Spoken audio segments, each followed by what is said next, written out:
Well, another season has come and gone for Michigan football and Big Ten football and just college football in general. And Michigan gets another win at home this week against Northwestern. Handled them pretty good. Second half was definitely a lot better this week than it was last week against Nebraska, where we gave way too many points in the second half. Our only points allowed are actually our only points allowed this game was on one incredible 75-yard run from Northwestern. Other than that, we dominated this game. 33-7 as your final. Let me go over these stats real quick, and then I'll get into the game itself, in my opinion, because that's typically what I like to do. I don't really like to talk about the game, like the stats and all that, because it's kind of boring. But I like to talk about my opinion more often than not. We dominated in first downs, 28-10, and we had 457 total yards to their 233. 163 of it passing, 294 rushing.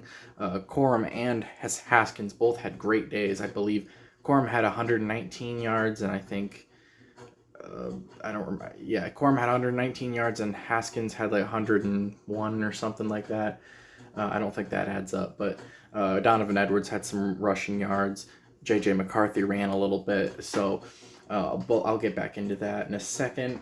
So 163 passing yards to 294 rushing yards. We dominated the run game, but we could also pass when we needed to. Cade McNamara was very reliable today.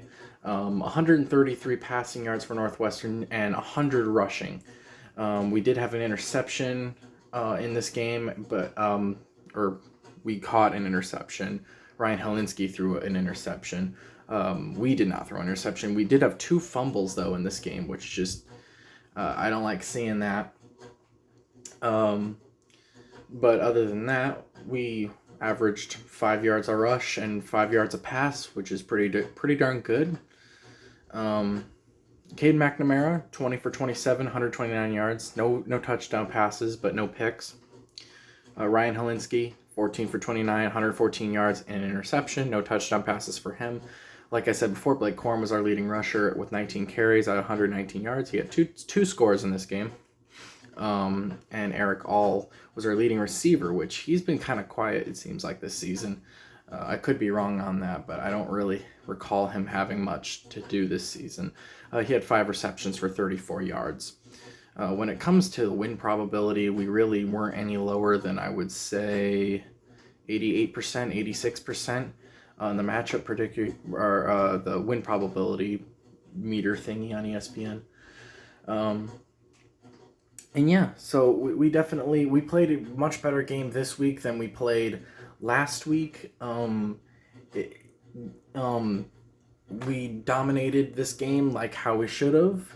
And it's nice to see us win so handedly. And even though we were struggling, not really struggling. If you weren't watching the game when this game went into halftime, you will just think, wow, Michigan's not playing very good. Here's the thing, I don't think we were playing that badly. We were having some issues, making little mistakes, just these stupid mistakes that would cause us for a drive to end. One thing that drove me nuts about this game was that there was a lot of third downs. We were in third down situations, 3rd and 6, 3rd and 5, or more in this game way too often. How many third down conversions did we have? I'm sure it'll tell you right here.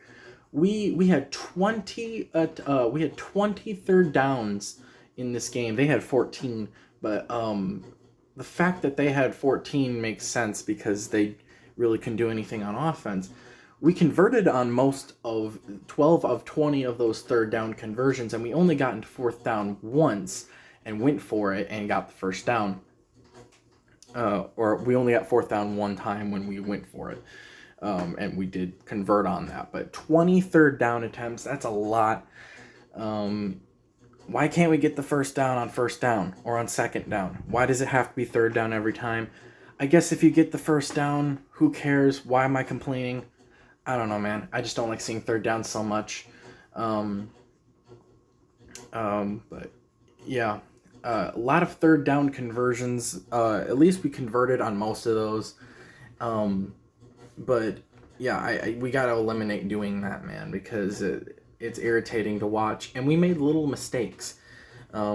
We got all the way down in the red zone. We marched down the field, and instead of going for it on fourth down to get it in the end zone on like the three-yard line, we kicked the field goal, made it a 10-7 lead, and then right after that, Northwestern scored on their first play of the drive, first or second play, I believe it was their first play of the drive. Right after that, made it a 3-point game. It was 10-7 going into halftime. So for people watching the game, they're like, or who weren't watching the game rather, and honestly just glanced at the score, were like, oh, Michigan's struggling. They're not doing very good. No, they were playing fine. It was just we were making tiny mistakes, and they had one explosive play that really was, they never really reached a play that was anywhere near that big for the rest of the game. Going into halftime, they had 113 total yards, 75 of which was on that one touchdown run. Every other play accumulated for 38 total yards, which isn't very good and isn't going to get you points. If we don't allow that score, we win this game in a shutout. That didn't happen though, so we can't do anything about that. But you just don't like seeing plays like that, especially from our defense, who is usually really good at stopping the run. Allowed the biggest rushing play of the season right there. But yeah, like I said before, they had 100 rushing yards in this game, and 75 of which was on one play, and they had 25. The rest of it was 25 on the ground. I mean, at one point we had over 100 rushing yards. They had -7, and it was still 10-7. And this is right before it was 10-7. So that's what I'm saying is we played much better, and we looked a lot better than what the score showed. And I think a lot of people who were just kind of glancing at the score when that was going on don't really understand that. But yeah, Michigan ended up running away with this in the second half. We scored 17 points in the third quarter. Kind of slowed down in the fourth. We put in a lot of backups. J.J. McCarthy got in there. He threw a couple of passes. He had one overthrown pass, but other than that, he did pretty good. Cade McNamara, of course, played a pretty darn good game. He made some bad throws, but he mostly did a great job making nice little throws. And but like I've said before, I like Cade McNamara. I do.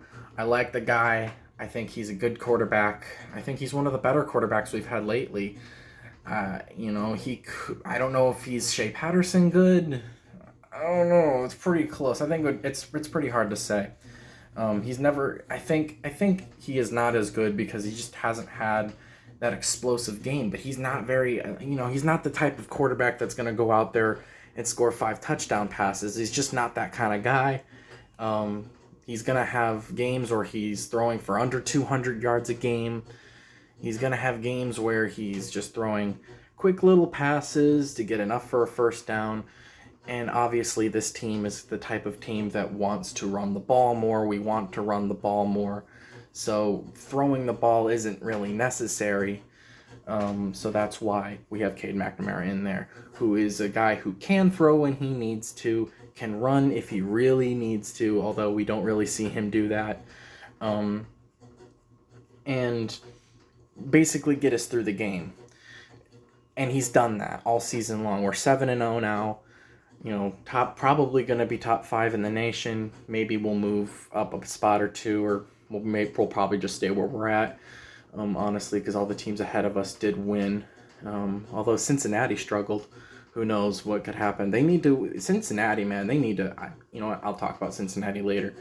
But yeah, Michigan played a pretty darn good game. A game that we dominated pretty much the whole way through, if you're not talking about score. Because, the only thing we didn't dominate in the first half was the score. We dominated everything else. Second half came around, we dominated the score and everything else. I mean, Northwestern, I mean, I don't want to say that they're a bad team because, they're a bad team. I said it earlier in the season, they're not a very good team at all. I feel like that game against Rutgers was kind of a fluke in a way. But I don't want to take anything away from them. Was it Rutgers that they beat? Or was that Minnesota? I don't even remember, man. I'm going to have to look now because it's going to drive me nuts if I don't look. I got those games mixed up. Oh, yeah, Rutgers, 21-7. Yeah, okay. Nebraska played Minnesota last week. That's why I was confused.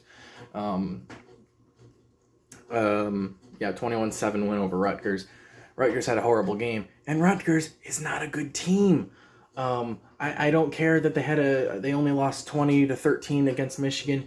They get killed. They've gotten killed in the last 4 games. They didn't play this week either, and I think that's for the best, so they can have some time off to figure out what they're gonna do now. But yeah, that. But as for this game, Michigan looked great, ran the ball well, passed the ball well. J.J. McCarthy got some plays. He ran the ball. Man, I never knew he could. I knew he could run the ball, but I didn't know he was that good. He had a couple of runs that were just like, holy crap. He's really good at running the ball. He's going to be, when he's our starter in a couple of years or maybe next year, look out. He's going to be a dangerous runner and passer. And he's probably going to be one of Michigan's better quarterbacks that we've had in a very long time, I would say. I mean, he could be that quarterback that could beat Ohio State. Watch that statement age horribly. But who knows? He could be that quarterback. Or maybe this comment will age very great and we'll come back to this video in a few years when I'm right. Who knows? But anyways, I don't think we're beating Ohio State this year, by the way. I'll get into more of that later on. But anyways, let's go. Now that I've gone over this game, let's go over some of the other games that went on in college football, not just the Big Ten, but also in college football. I usually go over the Big Ten games first. Illinois, Penn State, Pat. So you know how there's 4 teams in the Big Ten East that were like, those are the 4 teams that are gonna vie for the spot in the Big Ten East to go to the Big Ten championship, and it was between Ohio State, Michigan State, Penn State, and Michigan. I said that in a weird order. Michigan State, Ohio State, Penn State. Yeah, cut Penn State out now. Yeah, they've lost. They lost 20-18 to Illinois in 9 overtimes, which is an FBS record. I did watch this game, and wow, what a great game. For a game that only had 38 total points scored, this was a super exciting game that went back and forth. I mean, even when they got to pass the triple overtime and they were doing 2-point conversions to determine a winner, and it went all the way to 9 overtimes. It's just crazy. 20-18 win for Illinois. It's Illinois' first win over a top 10 team since that 2007 win over Ohio State, which was honestly a way bigger win than this was. But yeah, Penn State, you've lost 2 Big Ten games now, you're out. There's a very, very low chance at this point that any of the 3 teams, the other 3 teams, Michigan State, and Ohio State, all lose 2 games for the rest of the season. There's 5 games left in the year, man, and I don't think there's any way that those 3 teams, maybe one of them will, but I don't think you would have to hope for a miracle. You're out of the race for the Big Ten East. I'm sorry, I can't. Michigan and Michigan State are still undefeated going into the game next week. So Michigan State, it's going to be a huge game. I'll definitely cover it after the game. It's going to be tough. It's going to be a top 10 matchup between 2 teams that are undefeated right now and are trying to get into the Big Ten East race. I mean, if the winner of this game will for sure be more of a consideration for the playoffs, most likely. Now, do I think that if you win this game, you're getting in the playoffs? Well, no, because you got other games we got to play. Michigan State still got to play Penn State. Michigan still got to play Penn State. Ohio State still got to play Penn State. Michigan State still got to play. Michigan State and Ohio State got to play. Michigan and Ohio State they all have to play each other yet. But yeah, in terms of Penn State, sorry guys, you guys are out. You lose to Iowa, and you lose. You lose to Iowa, and now you lose to Illinois. You're 5-2 with 2 Big Ten losses. I mean, you can't do that in the Big Ten, man. Especially in the East. I mean, Iowa can get away with it. They can lose a game or 2 and still win at this point because the Big Ten West is a joke. But the East is very tough. There's at least 4 teams, and the teams below it are still not horrible teams. I mean, a couple of them are, but even the teams below the 4 are not they're not awful. Definitely a lot more talented than your average non-con cupcake nobody team. So, Penn State, I'm sorry, man, your season's over when it comes to the playoffs. I think you got no chance at this point. There's no excuse for losing 2 games in a row, and you can't get into the playoffs that way. But yeah, in terms of the Big Ten East and Big Ten championship berth, Penn State's out, and it's really down to the 3, Ohio State, Michigan, and Michigan State. And I think that Michigan State game now has even higher stakes. Now, of course, Ohio State has that loss to Oregon, but it's a non-con game. So it doesn't count towards your conference record. So those 3 teams are still undefeated in conference play.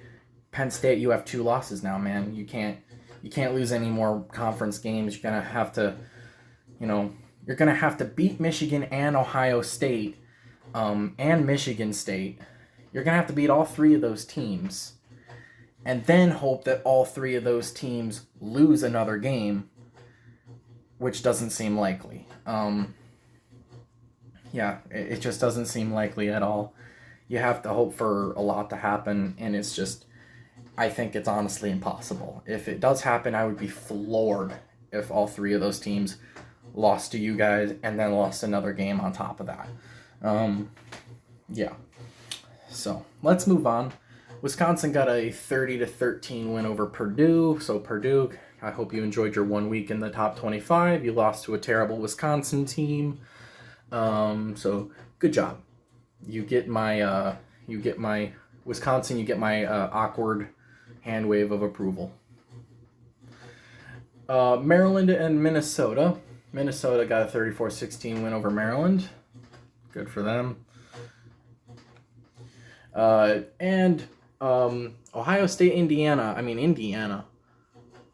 Man, are they awful. No good this year, man. 2-5 now, or are they 2-4, 2-5? I don't even know what they are. Ohio State completely dominated you guys, 54-7. And this is what I'm saying, man. Ohio State, they've looked a lot better lately. In the early weeks of the season, this would have never happened probably. In fact, Ohio State probably would have gotten close to losing this game against Indiana. But it's later in the season. I'm sure Ohio State would love to redo that Oregon game because Oregon's gotten worse and Ohio State's gotten better. And I'm sure if they played each other again, Ohio State would win. And probably pretty handily. I don't know. Maybe it's just because Ohio State's playing bad teams. I don't know. But you don't go up 44-7 and at halftime and not be a good team. Ohio State's dangerous. They got a dangerous quarterback. They got a dangerous receiving core. Their defense is doing better. They're very dangerous. I think they win the Big Ten again this year. I think, Michigan and Michigan State honestly are fighting for second place in the East right now. Because Ohio State is right now, in my opinion, they are undoubtedly the best team probably not in the Big Ten, and probably one of the best teams in the country. At least a playoff contender. I was going to say the best team in the country. I don't think that. Georgia's obviously the best team in the country, and it's not even close. But Ohio State is definitely making a case for the Big Ten East right now.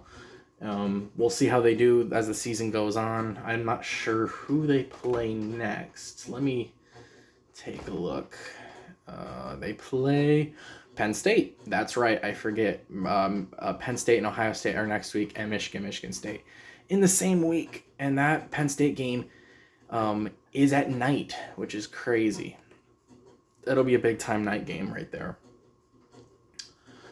Even though Ohio State will likely win. Coastal Carolina got exposed by Appalachian State. 30-27, first win for Appalachian State over a ranked opponent since they beat Michigan in 2007, and that one time that I don't want to talk about. SMU beat Tulane 55-26, so SMU is going to probably go up a little bit in the rankings. Wake Forest 70-56 win over Army. You know what I think is crazy about this Wake Forest game is that they scored 70 points, but they had held time of possession for 17 minutes, which is like, how is that even possible? That's crazy. They must have scored. How fast do you think they scored, man? Like on the first and second play every drive? I'm like, I don't know, man. I'm gonna have to look at that. Oklahoma, man, I can't wait for Oklahoma to win every game just so they can get into the playoffs and be exposed by whoever they play, because they finally play somebody better.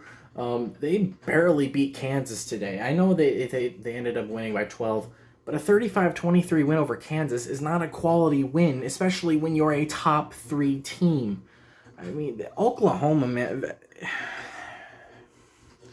Oh, they won. Great. Oh, they're number 3. Great. Oh, they're 7-0. Great. But you haven't looked like a legitimate team all season. You look like you're the team that's gotten lucky from playing nobody teams pretty much all season. Oklahoma escapes. I think they escape. I mean, they had a late touchdown that made the lead look a little better, but this entire game they were close with Kansas. They were down 10-0 at halftime. I mean, one of these weeks, Oklahoma's going to lose a game and no one's going to be surprised. And I don't think any of the top teams are afraid of Oklahoma. I definitely wouldn't be afraid of them if we had to play them. I think Michigan would easily beat Oklahoma. Now, watch. We'll play them in some bowl game or something. No, I don't think that'll happen. Cincinnati beat Navy 27-20. I mean, Cincinnati, you guys are number 2 in the country, man. You need to convince the playoff committee, because the playoff poll comes out in a couple of weeks. Not this upcoming Tuesday, but the next Tuesday. The playoff poll comes out, and Cincinnati, you need to win every game you play by 3 or 4 touchdowns. You can't be beating Navy by 7 points. It's not gonna look good for you. You got to win more than that against Navy. But 27-20 for Cincinnati over Navy. They do win the game, but they didn't look convincing to me. Ole Miss beat LSU 31-17. They ran away with it. It was kind of close for a little bit. Clemson. I don't know what happened to Clemson, man. They're 4-3 this year. That's weird. That's crazy to me. I don't think they've lost 3 games in the last 2 years before this year. 2 or 3 years, they probably lost 3 total games. Now, this year alone, they're losing 3 games. Losing to Pittsburgh, of all teams, 27-17. Now, I'm not saying anything against Pittsburgh. They are a ranked team. They are one of the better teams. But, wow, it's just crazy to see Clemson's decline go from a team that was in the playoffs last year to some nobody unranked team who has a record of 4-3. I mean, it's just weird, especially in a conference like the ACC, which is a terrible conference. Obviously, that Georgia loss in week 1 messed them up. Oklahoma State, another highly ranked team, number 8 actually, losing to Iowa State. Iowa State came into this game unranked against an undefeated Oklahoma State team. I believe I'm undefeated. And Iowa State has multiple losses, but they still came in as a 7-point favorite. And Oklahoma State fans are like, oh, that's disrespectful. How are we not favored against a team that's unranked and has multiple losses, and we're ranked in the top 10, undefeated? and we're not favored. Well, that's why you lost. So good job, Oklahoma State. Oregon, again, another team that barely escaped the win over UCLA. They were down 14-0 at one point, but they ended up running away with it 34-31. Alabama, Tennessee was close for like 5 minutes. Alabama ran away with it 52-24, just dominated. UTSA won 45-16. San Diego State beat Air Force 20-14. Texas A&M 44-14 over South Carolina.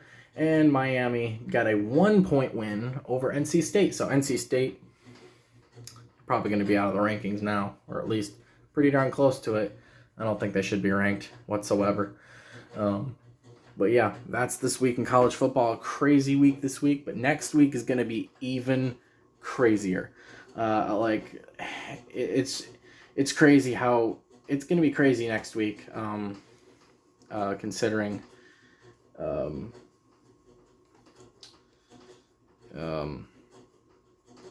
LSU. Okay, LSU. No, never mind. Yeah, next week's going to be crazy with that Penn State-Ohio State game and the Michigan State game. It's going to be a crazy week in the Big Ten. I'm sure there's going to be other games as well that are going to be just as exciting. But yeah, let me know what you guys think of this week, this week in college football, and let me know what you guys think is going to happen next week against Michigan State, because I'm interested in knowing what you guys think. So see you guys later.